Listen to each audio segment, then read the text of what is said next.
Hello दोस्तों, स्वागत है आप सभी का जीनियस स्टडी नंबर 1 में। दोस्तों आज के इस वीडियो में एक ऐसे सवाल को हम बनाने जा रहे हैं जिससे बनाने में हम सभी को बहुत ज्यादा मजा आने वाला है। और साथ में ये प्रश्न, ये क्वेश्चन बहुत ज्यादा इंपॉर्टेंट है, बहुत ज्यादा महत्वपूर्ण है। लेकिन जितना महत्वपूर्ण है ना, इस प्रश्न को बनाना उतना ही कठिन है, उतना ही मतलब मुश्किल है। लेकिन आप सभी के लिए इस प्रश्न को बनाना आपके लिए चुटकियों का खेल होने वाला है। लेकिन कब? जब आप इस प्रश्न को बनाने का सबसे सही तरीका जानेगा तब। इसलिए आप इस वीडियो को पूरे लास्ट तक देखिएगा। आप सभी के लिए इस प्रश्न को बनाना ना चुटकियों का खेल हो जाएगा, ठीक है ना। तो चलिए बिना टाइम वेस्ट के इस प्रश्न को समझते हैं कि ये प्रश्न बोल कर रहा है, हमको कैसे आसान तरीके से बनाना है, ठीक है ना। तो चलिए स्टार्ट करते हैं। हाँ, चैनल पर नए तो चैनल को सब्सक्राइब जरूर करिएगा और वीडियो पसंद आए यानी कि तरीका पसंद आए तो वीडियो को लाइक जरूर करिएगा, ठीक है ना। तो चलिए स्टार्ट करते हैं। दोस्तों ये प्रश्न बोल रहा है कि क्रमागत प्राकृत संख्याओं के वर्गों के योग करें।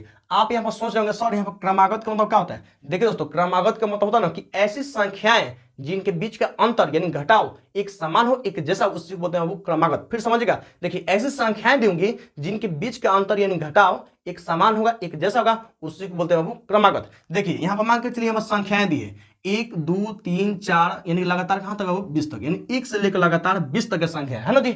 आज जब इन संख्याओं में यानी जब इन संख्या में जब अगला संख्या में से जब पिछला संख्या घटाएगा ना तो इनका बीच का घटाव देखिए एक समान होगा। देखिए कैसे, जब 2 में से 1 घटेगा तो 1 आ रहा है, वैसे 3 में से 2 घटेगा तो 1 आएगा, 4 में से 3 घटेगा तो 1 आ रहा है। आ रहा ना जी, आ रहा ना, एक समान आ रहा ना, इसी को बोलते हैं वो क्रमागत। समझ ना जी। चलिए आगे समझते, ठीक ना। क्रमागत प्राकृत संख्याओं के प्राकृत संख्या किसे कहते हैं? तो गिनती के संख्याओं को प्राकृत संख्या कहते हैं। और आप सबको पता है कि गिनती की संख्या कहां से स्टार्ट होता है, तो आप बोलेंगे सर 1 से स्टार्ट हो, यानी 1 से लगातार जो संख्या स्टार्ट होती है ना उसी को बोलते हैं बाबू प्राकृत संख्या, ठीक है ना। समझ रहे हो ना जी। चलिए बोल रहा है प्राकृत संख्याओं के वर्गों के योग ज्ञात करें। वर्गों के योग ज्ञात करें। योग मतलब क्या, वो जोड़ होता है, ठीक ना।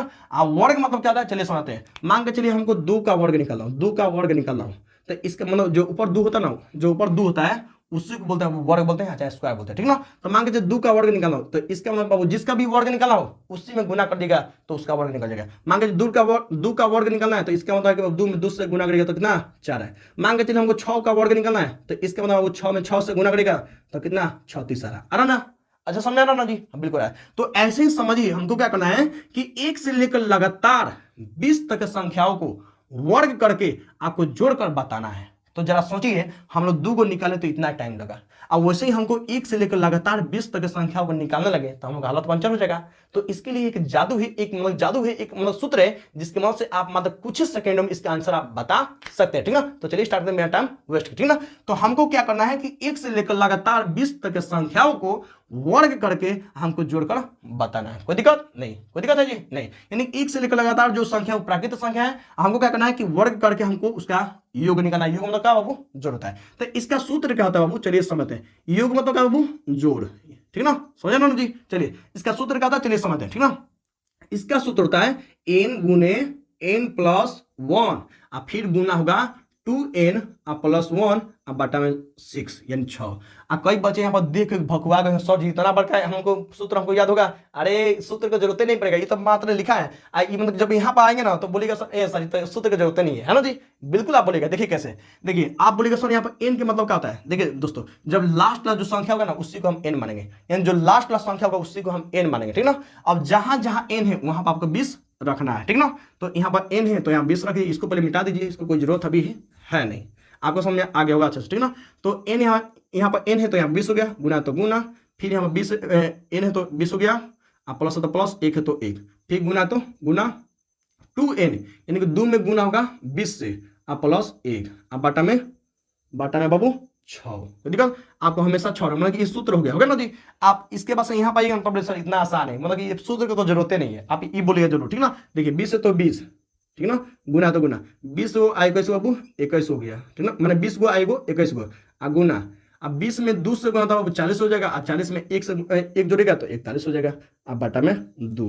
अब बहुत बच्चे यहाँ पर थोड़ा सा दिमाग लगे, यहाँ पर क्या हो रहा है, देखिए यहाँ पर क्या हो रहा है, जहां तक संख्याएं दिया है ना जी उसमें एगो बढ़ा के गुना किया है, आप फिर इन दोनों संख्या को जोड़ोगे ना तो 41 आएगा, 41 में गुना कर दिया है। कोई दिक्कत, समझ आए ना जी। देखिए जहां तक संख्या देगा आपको क्या करना है कि एक बढ़ा के गुना कर देना है बिना सूत्र के, एक बढ़ा के गुना कर देना है, आप ही इन दोनों संख्या को जोड़ेगा तो कितना 41 आ रहा है कि नहीं आ रहा है? आ रहा ना जी, बिल्कुल आ रहा है कि नहीं आ रहा है? एकदम आ रहा है। एक जोड़ कर गुना करिएगा आप ही उन दोनों संख्या को जोड़ कर गुना कर दीजिएगा, कोई दिक्कत नहीं है जी। नहीं अब देखिए 6 से कोई संख्या घटेगा जी, मैंने पूरा नहीं कर सकता लेकिन थोड़ा थोड़ा जरूर कर सकता है।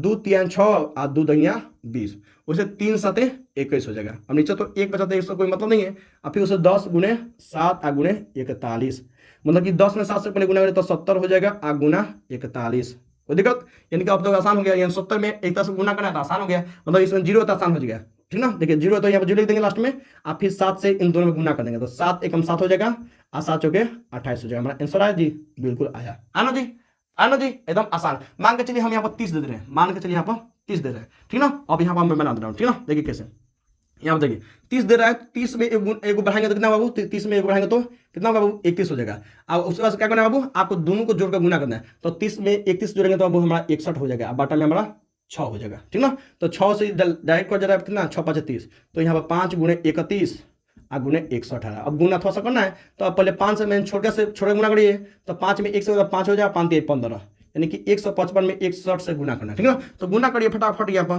फटाफट, ठीक ना। 61 से गुना करिए तो एक 5 5 हो जाएगा, 5 हो जाएगा, 1 हो जाएगा, 6 5 30 के 0 हो जाएगा, 6 5 30 30 3 30 3 33 के 3 हाथ में 3 और 6 एकम 6 6 3 9 प्लस हो जाएगा, प्लस 5 तो 5 5 3 1 4 9, यानी 9 हो जाए 455, हमारा बिल्कुल आंसर आ गया। 9 हो जाए 400 कितना, तो 55 हमारा आंसर आ गया। तो आप जरा यहाँ 40 का स्क्वायर यानी लगातार 1 से लेकर लगातार 40 तक की संख्या को वर्ग करके आपको जोड़ के बताना है, ठीक ना। बताएगा ना जी, बिल्कुल बताएगा। देखते हैं कौन मेरा दोस्त इसका आंसर बताता है सही, ठीक ना। देखिए थोड़ा सा गुना करने में थोड़ा लेट हो जाता है, गुना करना भी मैं सिखाया हूँ बहुत आसान तरीके से, बहुत आसान तरीके से। 2 अंक के गुना हो चाहे 3 अंक, आप मात्र कुछ सेकंड में उसका आंसर निकाल सकते हैं, ठीक ना। तो आप जाके देख सकते हैं, ठीक ना, मैं बताया हूँ, ठीक ना, कोई दिक्कत नहीं। तो आपको अच्छे समझ में आ गया है, यानी आसान तरीके से निकालना आ गया। थोड़ा सा गुना है तो गुना आप कर सकते हैं, लेकिन अगर इस तरीके से वर्ड करते निकालिएगा, जोड़ते हुए, तो हालत खराब हो जाएगा। तो ये सूत्र है जो कि बहुत ही आसान है, एकदम आसान है। तो अगर आपको पसंद आया तो वीडियो को लाइक करेंगे, चैनल नए तो चैनल को सब्सक्राइब जरूर करेगा, क्योंकि यहाँ पर मैथ को एकदम आसान भाषा में समझाता है और आसान तरीके से बनवाया था, ठीक ना। तो मिलते हैं अगले वीडियो में, तब तक वीडियो को लाइक, चैनल पर नया तो चैनल सब्सक्राइब जरूर करें। मिलते हैं नेक्स्ट वीडियो में, तब तक के लिए जय हिंद, वंदे मातरम।